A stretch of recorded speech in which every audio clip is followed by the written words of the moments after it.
దేవుని ప్రశస్తమైన నామానికి మహిమ కలుగును గాక. 122, 123, 124 యా యాత్రా కీర్తనను మనం ధ్యానం చేసుకుందాము. దేవుని ప్రేమించే వ్యక్తి దేవుని ఆరాధనను, దేవుని ప్రజలను కూడా ప్రేమిస్తాడు. దేవుని మందిరం విషయంలో కూడా అతని మనస్తత్వము, ఆధ్యాత్మికమైన స్థితిని బట్టి దేవుని మందిరం విషయంలో కూడా శ్రద్ధ చూపిస్తాడు. అతని మనస్తత్వం దేవునితో పెనవేయబడాలి. దేవుని మందిరం కొరకు ఆసక్తి కలిగి ఉండాలి. దేవుని సన్నిధానానికి వెళ్ళాలి. ఆ మందిరం పట్ల తనకున్న ఆసక్తిని బట్టి ఆయన ఆధ్యాత్మికమైన స్థితిని మనం గుర్తించగలము. ఎందుకంటే మందిరం విషయంలో తొందరపడే హృదయము, లేకపోతే మందిరానికి టైం అయిపోతుంది, నేను మందిరానికి పరిగెత్తాలి, దేవుని సన్నిధానంకి వెళ్ళాలి అనే ఆసక్తి తన హృదయాన్ని తొందర పెడుతూ తను ఎంతో ఉదయాన్నే లేవాలని, లేకపోతే సమయానికి మందిరానికి వెళ్ళాలి, సమయము ముందుగానే దేవుని సన్నిధానానికి వెళ్ళాలి, ముందు నుంచి నేను దేవుని ఆరాధనలో పాలుపంపులు పొందాలి, దేవుని ఆరాధన అయిపోయేంత వరకు నేను మందిరం నుంచి బయటికి రాకూడదు, ఎన్ని పనులున్నా బయటికి రాకూడదు, ఫోన్ కూడా స్విచ్ ఆఫ్ చేసేసుకోవాలి అనేసి ఆ ఆరాధన పట్ల అతనికి కలిగిన మనసు, లేకపోతే దేవుణ్ణి ఇష్టపడే మనసు, దేవుని ప్రజలను కూడా ప్రేమించే మనసు ఎలా అయితే భక్తునికుందో, దావీదు కీర్తనాకారుడైన దావీదునికుందో, దాన్ని బట్టి దావీదు హృదయం ఎలాంటిదో మనకి అర్థమవుతుంది. అలాగనే నీ హృదయం కూడా ఎలాంటిదో నీకు అర్థమవుతుంది. దేవుని మందిరం వెళ్దాంలే, ఎప్పుడైనా వెళ్దాం, పాటలు అయిపోయాక వెళ్తే మంచిదేమో. ఆ పాటలు మనకు పాడడం వచ్చా? వాక్యము ఆరాధన అయిపోయి, కీర్తనలు అయిపోయి, వాక్యం చెప్పేటప్పుడు వెళ్తే సరిపోద్దులే. లేకపోతే కొంతమంది మరీ భక్తులు ఏం చేస్తారు తెలుసా? ఆశీర్వాదం టైంలో వచ్చేస్తారు, ఆశీర్వాదం పొందేసుకుందామని. మొదటి నుంచి చివరి వరకు ఉంటే ఆశీర్వాదం అనుకోరు. చివరిలో ఉన్న ఆశీర్వాద ప్రార్థనకి వెళ్తే చాలు ఆశీర్వాదం వచ్చేస్తుందని అలాంటి ఆశ, అలాంటి వ్యక్తిత్వాన్ని కలిగి ఉంటారు. నువ్వు దేవుని మందిరానికి వెళ్ళాలనుకున్నప్పుడు తొందరపడే మనసు. దావీదు భక్తుని గట జనులు నాతో అంటే నేనెంతో సంతోషిస్తున్నానని మాట్లాడుతున్నాడు. రాజయ్యుండి కూడా అతను దేవుని మందిరం పట్ల అతనుకున్న ఆసక్తి ఎంత గొప్పదో మనం ఆలోచన చేయాలి. నేను రాజుని కదా, నాకెందుకు దేవుని మందిరం, నాకెందుకు దేవుని సన్నిధానం. కొంతమంది ఏదైనా కొంచెం కలిగి ఉంటే దేవుడు ఎందుకు అనుకుంటారు. ఏదైనా సమృద్ధిని కలిగి ఉన్నా, లేకపోతే ఒక బలగాన్ని కలిగి ఉన్నా, లేకపోతే జ్ఞానం అధికంగా ఉన్నా వారేమనుకుంటారు, నాకెందుకులే దేవుడు, నా జ్ఞానమే నాకు దేవుడు అనుకుంటారు, నా తెలివితేటలే నాకు దేవుడు అనుకుంటారు. నేను నాకు నేనే దేవుడిని అనుకుని విర్రవీగిపోయే ప్రజలు కూడా భూమి మీద ఉన్నారు. కానీ రాజు అయ్యుండి కూడా దేవుని మందిరం పట్ల అతనుకున్న ఆసక్తి ఎంతో గొప్పది. అందుకే జనులు అతనితో అన్నప్పుడు అతడు ఆ ప్రజలను ప్రేమిస్తున్నాడట, దేవుణ్ణి ఆరాధిస్తున్నాడట. దేవుని మందిరం విషయంలో అతడు ఎంతో తొందరపడే స్వభావం కలిగి ఉన్నాడు. యెరూషలేము కోసం మనం జ్ఞాపకం చేసుకుందాము. యెరూషలేము ఇశ్రాయేలీయుల యొక్క రాజధాని. కొంచెం వివరంగా యెరూషలేము గురించి ఇక్కడ వ్రాయబడి ఉంది. యెరూషలేము ఇశ్రాయేలీయుల యొక్క రాజధాని. తర్వాత పరిపాలనకు, ఆరాధనకు అది కేంద్ర స్థానమై ఉంది. అక్కడి నుంచే పరిపాలన ప్రారంభించబడుతుంది. యెరూషలేము నుంచే ఆ దేశం యొక్క పరిపాలన ప్రారంభించబడుతుంది. అక్కడే దేవుణ్ణి ఆరాధన చేస్తూ ఉన్నారు. దేవుణ్ణి ఆరాధన చేసే ఒక స్థలముగా అక్కడ దేవుని మందిరము, దేవుని నగరంగా కూడా ఆ ఇశ్రాయేల్ని పిలుస్తున్నారు, జెరూషలేముని పిలుస్తున్నారు. ఇశ్రాయేలీయుల 12 గోత్రాల వారిని ఒకే తాటిపైన నడిపించే శక్తి దేవుడు ఉద్దేశమై ఉంది. దేవుని శక్తిగా, దేవుని ఉద్దేశంగా కూడా ఉంది.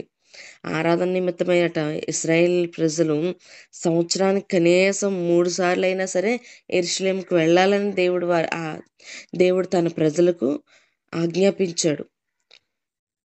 వారు అలాగే సంవత్సరానికి 3 సార్లైనా యెరూషలేముకి వెళ్తూ ఉండేవారు. ఇశ్రాయేలీయులందరూ కూడా వెళ్ళడం, అక్కడ ఉన్న దేవుని మందిరంలో దేవుణ్ణి ఆరాధన చేసేవారు. తన ప్రజలు ఆయన్ని ఆరాధన చేస్తూ ఆ స్థలానికి వెళ్ళి ఆ స్థలాన్ని సందర్శిస్తూ ఉండేవారు. కొందరైతే అదే కేంద్రంగా అంటే దేవుణ్ణి ఆరాధన చేయడానికి వారందరికీ యెరూషలేమే కేంద్రం. ఒకే హృదయం కలిగి, ఒకే నమ్మకం కలిగి ఉండాలని దేవుడు ఇశ్రాయేల్ ప్రజలందరికీ కూడా ఆ నియమాన్ని, ఆజ్ఞను జారీ చేశాడు. అలా దేవుడు కోరుకున్నాడు. ఆ కోరుకున్న దాన్ని బట్టి ఇశ్రాయేల్ ప్రజలందరూ కూడా యెరూషలేము వెళ్ళి సంవత్సరానికి 3 సార్లయినా సరే ఆ మందిరాన్ని సందర్శించి, మందిరంలో దేవుని ఆరాధన చేసేవారు. ఇప్పుడు ఇశ్రాయేలీయులకైతే, ఇప్పుడున్న దేవుని ప్రజలకైతే లోకంలో భూమి మీద ఏ విధమైన కేంద్రం అంటే, భూమి మీద ఏ విధమైన నిర్దిష్టమైన ఒక ప్లేస్‌ని దేవుడేమీ సిద్ధపరచలేదింకా. ఇంకేమీ సిద్ధపరచలేదు. విశ్వాసులైన మనకు, దేవుని బిడ్డలైన మనకు, దేవుని భక్తులైన మనకు దేవుడు ఏమి ఒక కేంద్రాన్ని మరి అలనాడు దేవుడైతే ఇశ్రాయేల్ ప్రజలకు కేంద్రంగా యెరూషలేమును స్థాపించిన, ఇప్పుడైతే ఎక్కడ ఏ కేంద్రాన్ని స్థాపించలేదు గానీ, ఏ స్థలాన్ని స్థాపించలేదు గానీ, ఏ ఒక్క కేంద్ర బిందువుగా నువ్విక్కడికే వెళ్లి ఆరాధన చెయి, నువ్విక్కడికే వెళ్లి ప్రార్థన చెయ్యి అని అనలేదు. దేవుడు నీ హృదయమే దేవుని ఆలయంగా దేవుడు మార్చుకొనమని చెప్పాడు. దేవుణ్ణి ఆరాధించే స్థితి దేవుని మందిరంలోనూ, మన హృదయంలోను కూడా ఉంచుకోమని మనకు స్థలాలను దేవుడు సిద్ధపరిచాడు. ఇప్పుడు ఆహ్, పైనున్న దాని కొరకై, అంటే పైనున్న జెరూషలేము కొరకై మన నిరీక్షణ ఉంది. దాన్నే కేంద్ర బిందువుగా చేశాడు. అంటే పరలోకపు పట్టణాన్ని దేవుడేం చేశాడు, మనకొక కేంద్ర బిందువుగా చేశాడు. మనం పరలోక పట్టణం కొరకే ఎదురు చూడాలి. ఆ పరలోకం కొరకే అక్కడికి చేర్చబడాలని, ఆ పరలోకపు యెరూషలేమును మనం స్వతంత్రించుకోవాలని, అక్కడికి వెళ్ళి దేవుణ్ణి ఆరాధన చేయాలని మనం ఆలోచన చేయగలగాలి. అక్కడ క్రీస్తుని మనం కలుసుకొనబోతున్నాం. దేవుణ్ణి మనం కలుసుకొనబోతున్నాం. దేవుణ్ణి ఆరాధన చేయబోతున్నాం. అదే మనకు కేంద్ర బిందువుగా దేవుడు సిద్ధపరిచాడు. ఇశ్రాయేలు జాతి వారి ఐక్యత కోసం దేవుడు మాట్లాడుతూ ఉన్నాడు. భక్తుడు రాస్తూ ఉన్నాడు. ఐక్యత కలిగి ఉండాలని. యెరూషలేము ఐక్యత కలిగి ఉండాలి. యెరూషలేములో శాంతి భద్రతలు చాలా అత్యంత అవసరము. ఎందుకంటే యెరూషలేములో ఎప్పుడు పోరాటం ఉంటుంది. అది చీలిపోవాలని అక్కడ రాజులు పోరాడుతూనే ఉన్నారు. అస్తమాటు గొడవలు జరుగుతూనే ఉన్నాయి. ఎంతో గొడవలు. ఆ యెరూషలేము చుట్టూ శత్రువులు ఆ యెరూషలేము మీద దాడి చేస్తూనే ఉన్నారు. అందుకే దేవుడు యెరూషలేము చుట్టూ పర్వతాలను ఉంచాడు. యెరూషలేము రాజులకు దేవుడు, యెరూషలేము అధికారులకు ఎంతో జ్ఞానాన్ని దేవుడిచ్చాడు. అక్కడ యుద్ధము చాలా ఘనంగా అంటే ఒక జ్ఞానపూర్వకంగా అక్కడ వ్యవహరిస్తూ ఉంటారు. ఎంతో దూరం నుంచి వచ్చే బాంబులైనా సరే ఆ దేశం మీద పడకుండా ఒక జ్ఞానముతో ఆ దేశం చుట్టూ ఒక కంచెను వేసుకున్నట్లు అక్కడ పరిపాలన జరుగుతూ ఉందంటే అంతటి జ్ఞానము ఇశ్రాయేలీయులకి దేవుడు అనుగ్రహించాడు. గొప్ప జ్ఞానం ఇశ్రాయేల్‌కి దేవుడు అనుగ్రహింప చేశాడు. అక్కడ శాంతి భద్రతల కొరకే ప్రార్థన చేయాలని దావీదు భక్తుడు ఆలోచన చేస్తున్నాడు. శాంతి భద్రతలు నెలకొల్పబడాలి. అది చీలిపోకూడదు. అక్కడున్న గోత్రాల వారందరూ కూడా దేవుణ్ణి ఆరాధన చేయాలి. వాళ్ళందరూ కూడా ఇష్టప్రకారంగా దేవుణ్ణి స్తుతించే ప్రజలుగా వారు మార్చబడాలి. అక్కడ శాంతి భద్రతల కొరకై ప్రార్థన చేయాలి.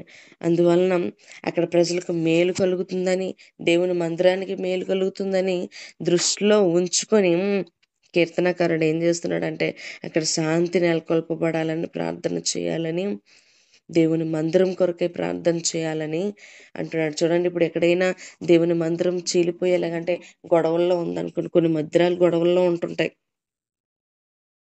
ఆ మందిరాలకి వెళ్ళడానికి ఇష్టపడరు. కొన్ని మందిరాల్లో అత్తమాటు కొట్లాటలు ఉంటూ ఉంటాయి. వాళ్ళ అకౌంట్‌లో అమౌంట్ దాసుకోవడము, దాని కొరకై కొట్లాడుకోవడం చేస్తూ ఉంటారు కొంతమంది. కొన్ని ప్లేసుల్లో చంపేసుకోవడం గూడా జరిగిందట. నరికేసుకోవడం జరిగిందట ఆ ధనం కొరకు. ఆ! ఇలాంటి గొడవలు మందిరాల్లో కొంతమందైతే మందిరంలో కూర్చున్న పక్క స్త్రీ నాతో మాట్లాడకూడదు, ఆమెను నువ్వు అంటుకోకూడదన్నట్లు ఇలా ఇలా దూరంగా కూర్చుంటూ ఉంటారు. కొంతమంది కులాల భేదాన్ని చూపిస్తుంటారు మందిరంలో. కుల భేదాలుండి ఈ కులం వాళ్ళందరూ ఒక మందిరం కట్టుకుంటారు. ఆ కులం వాళ్ళందరూ ఒక మందిరం కట్టుకుంటారు. ఇంకో కులం వాళ్ళని ఆ మందిరానికి రానివ్వరు. కులం గొడవలు మందిరంలో ఉంటుంటాయి. ఇంటి దగ్గర గొడవలు మందిరంలో చూపిస్తుంటారు కొంతమంది. ఈమెతో మాట్లాడరు. నిలబడి సాక్ష్యం చెప్పమంటే ఆమె కోసమే సాక్ష్యం చెప్తూ ఉంటారు. నిలబడి చెప్పమంటే ఇంకేం జరిగిందో, మరి అందరూ ఎలాంటి వాళ్ళో, ఎలా ద్వేషిస్తున్నారో, ఎలా గొడవలు జరుగుతున్నాయో అవే చెప్పటానికి ఆలోచన చేస్తూ ఉంటారు. అంటే హ్మ్.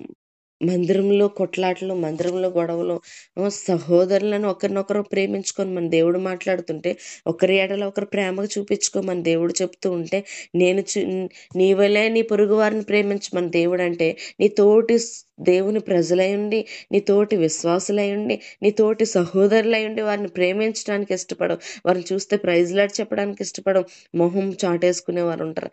దేవునికే మొహం చాటేసే ప్రజలున్నారు ఈ రోజుల్లో. దైవజనులకు మొహం చాటేసే ప్రజలున్నారు. విశ్వాసులు ఒకరినొకరు కూడా ప్రేమించుకోలేని భక్తులు కూడా ఉన్నారు. అలా ఉండడం దేవునికి ఇష్టం లేదని కీర్తనకారుడు రాస్తూ ఉన్నాడు. యెరూషలేములో శాంతి భద్రతలు నెలకొల్పబడాలి. దేవుని మందిరం అక్కడ నిర్మించబడాలి. అక్కడ చీలికలుగా అది విభాగింపబడకూడదు. అది శాంతితో నెలకొల్పబడాలని భక్తుడు ప్రార్థన చేస్తూ ఉంటే, మనం కూడా యెరూషలేము నిమిత్తమే ప్రార్థన చేయాలి. యెరూషలేము నిమిత్తమే ప్రార్థన చేస్తూ, యెరూషలేమును ప్రేమించేవారిగా, యెరూషలేము కొరకు ప్రార్థన చేసేవారిగా మనము ఉంటూ, మన మందిరాల విషయం కొరకు మనం ప్రార్థన, యెరూషలేము యొక్క క్షేమం కొరకు ప్రార్థన చేసేవారుగా, యెరూషలేమును ప్రేమించేవారుగా మనం ఉంటూ, దేవుని మందిరమైన మన మందిరాన్ని కూడా మనము ప్రేమించేవారుగా, మందిరంలో ఉన్న ప్రజలను, నీ తోటి సహోదరులను ప్రేమించేవారుగా. కొంతమంది ప్రేమ లేకుండా ప్రభు బల్లో పాలుపంపులు పొందుతారండి. ఇతరులను ద్వేషిస్తూ ఉంటారు, ప్రభు బలను ముట్టుకుంటారు. ఎంత పాపమో తెలుసా అది నీకు? నువ్వెంత పాపం చేస్తున్నావో నీకు తెలుసా? నువ్వు ఎదుటి వాళ్ళ మీద ద్వేషం పెట్టుకొని బల్లారాధనలో పాలుపంపులు పొందుట అనేది నీకెంతో ప్రమాదాన్ని తెచ్చిపెడతది. నీకెంతో ప్రమాదాన్ని తెచ్చిపెడతది. యోధా దేవుణ్ణి అప్పగించాలనుకున్నప్పుడు, ఆ రొట్టెని తీసుకున్నప్పుడు అతనిలోనికి దురాత్మ చేర్చబడింది. నువ్వు కూడా ఇతరుల వైపు ద్వేషము, ఇతరుల వైపు అసూయ, ఇతరుల మీద కోపం పెట్టుకొని దేవుని బలలో పాలుపంపులు పొందితే, భయం లేకుండా దేవుని బలలో పాలుపంపులు పొందుతూ ఉంటే నీకు శిక్ష కలుగుతది.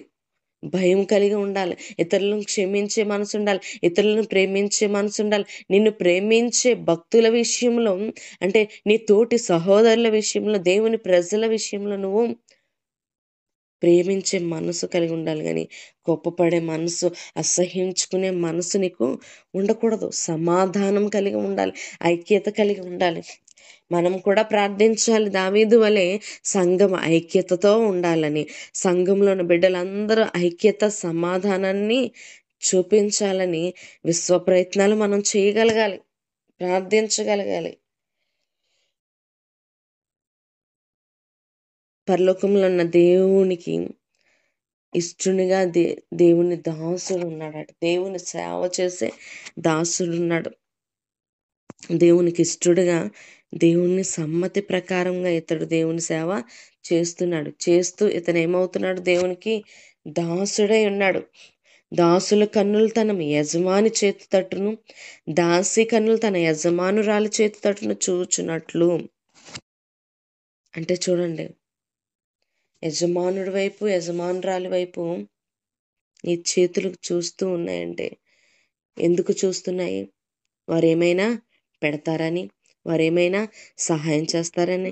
ఇంటిలో ఒక శుభకార్యం జరుగుతుందంటే యజమానులతో చెప్పుకోవాలనుకుంటారు. ఎందుకంటే వాళ్ళు ఏమైనా సహాయం చేస్తారు, ఏదైనా ఇస్తారు. ఇంటి నుండి బంగారమైనా ఇస్తారు, వస్త్రాలనైనా ఇస్తారు, లేకపోతే పలానా షాప్లో కావలసినవన్నిటిని మనకు సమకూరుస్తారు, లేకపోతే కొంత సొమ్ముని నీకు ఇస్తారు అనే ఆశతో నువ్వు ఎక్కడైతే పని చేస్తున్నావో అక్కడ నీ యజమానునికి నువ్వు చెప్పాలని ఆలోచన చేస్తావు. వాళ్ళు కూడా ఆ రీతినే నీ పైన కనికరం చూపించి నీకు ఎంతో కొంత సాయం చేస్తారు.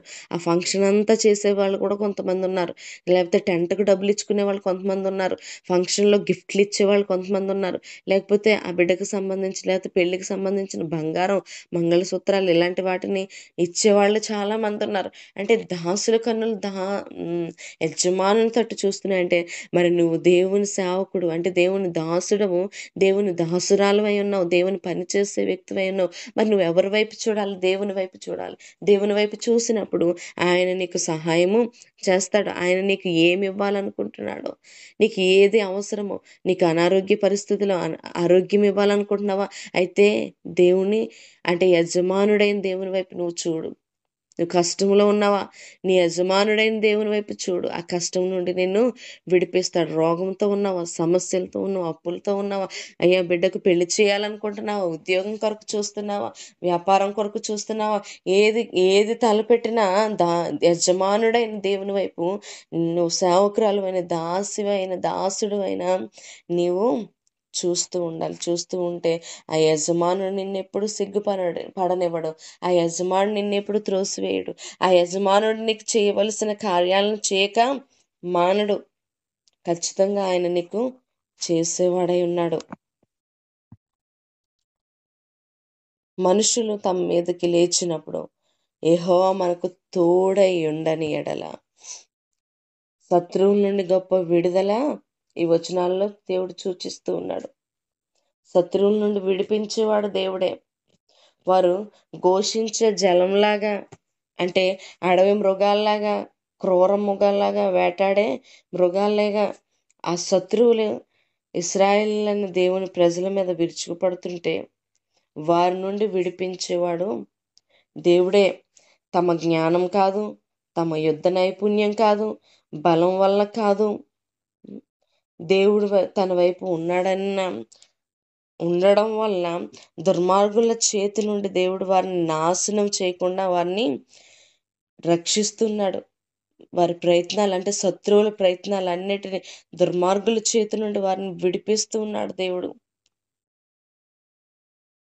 ఇశ్రాయేలీయులు అనుకుని ఉండొచ్చు, మా జ్ఞానము, మాకున్న యుద్ధం నైపుణ్యత వీటి వలన మేము బయటపడ్డామని వారు అనుకోవచ్చు. కానీ కీర్తనాకారుడు ఏమని తెలియజేస్తున్నాడు తెలుసా? ఇవేవి కాదయ్యా మమ్మల్ని శత్రువుల నుండి విడిపించేది నీవు మాత్రమే. నీవే మమ్మల్ని శత్రువుల నుండి విడిపించేవాడు. విశ్వాసులు కూడా అదే రీతిని నీకు శత్రువు నీ మీద దాడి చేస్తున్నాడంటే, శత్రువు నీ మీద పన్నాగాలు పన్నుతున్నాడంటే, ఎప్పుడు ఇతరులు నిన్ను హేళన చేస్తున్నారు, బెదిరిస్తున్నారు, అన్యాయం చేస్తున్నారు, బాధకు గురి చేస్తున్నారు, హింసకు గురి చేస్తున్నారు, హత్యలకు గురి చేస్తున్నారు. దేవుని బిడ్డలైన విశ్వాసుల్ని ఇప్పుడున్న ప్రజలు ఇలాంటి భయంకరమైన వాటికి వారిని గురి చేస్తూ ఉన్నారు. ఎదుర్కోవాలంటే నీ వల్ల కాదు, అది దేవుని వల్లనే. దేవుని ప్రజల పక్షాన దేవుడు ఉన్నాడు. దేవుని ప్రజలను ఆయన ఎన్నడూ విడిచిపెట్టేవాడు కాదు. ఆయన ప్రజలకు సహాయం చేసేవాడై ఉన్నాడు. విశ్వాసుల్ని ఇప్పుడు కూడా ఎంతగానో టార్గెట్ పెట్టి ఎంతగానో హింసిస్తున్నారు. అలనాడే కాదు, ఇప్పుడు కూడా చాలా ఘోరాలు జరుగుతున్నాయి. దేవుని మందిరానికి వెళ్తున్నారంటే వాళ్ళని హేళన చేస్తున్నారు. వెళ్ళిపోతున్నారా భక్తురాలు, వెళ్ళిపోతున్నాడని మా భక్తుడు అని హేళన చేస్తున్నారు. చాలా బెదిరిస్తున్నారు. నువ్వు మందిరానికి వెళ్తే నేను అలా చేసేస్తాం, ఇలా చేసేస్తాం, నీ రేషన్ కార్డు బంద్ చేసేస్తాం, నీ కుటుంబాన్ని పాడు చేసేస్తాం, అలాగనేసి నీ కుటుంబంలో ఉన్న వారిని అందరినీ చంపేస్తామని బెదిరిస్తూ ఉన్నారు. ఎంతో అన్యాయము, ఎన్నో బాధలు, హింసలు, మాటలు, అవమానాలు, ఇలాంటివన్నిటినీ ఎదుర్కోవడానికి ఇలాంటివన్నీ జరుగుతున్నా కూడా దేవుడు ఎంతగానో వారికి సహాయంగా, సపోర్ట్గా దేవుడు ఉన్నాడు. దేవుని ప్రజల పక్షాన ఆయన నుండి వారికి ఆయన సహాయం చేస్తున్నాడు. నీకు కూడా సహాయం చేస్తూ ఉన్నాడు. పరోక్షంగా ప్రత్యక్షంగా కూడా దేవుడు నీకు సహాయం చేస్తున్నాడు. కొంతమంది భర్తల మందిరానికి వెళ్ళినవారు, కొంతమంది భార్యల మందిరానికి వెళ్ళినవారు, కొంతమంది కుటుంబంలో ఉన్న బిడ్డల మందిరానికి వెళ్ళినవారు, వారే మందిరానికి వెళ్ళరు. ఇలాంటి అడ్లు ఆటంకాలు ఎన్ని కలిగినా, నేను ఏ విధంగా హేళన చేసినా, భక్తురాలని పిలిచిన, ప్రార్థన విషయంలో ఎలాంటి నిందలు పడినా నువ్వు సంతోషంగానే వాటిని స్వీకరించి కుటుంబంతో కలిసి పోరాటంలో పాల్పంపులు పొందడానికి ఇష్టపడాలి. దేవుని శక్తిని అనుభవించడానికి ఇష్టపడాలి. దేవుని కార్యాలను చూడటానికి నువ్వు ఇష్టపడాలి. ఆయనే నీకు సహాయకుడిగా ఉన్నాడు. దేవుడి కొద్ది మాటలు మన విడికిల్లో దీవించునుగాక. ఆమేన్.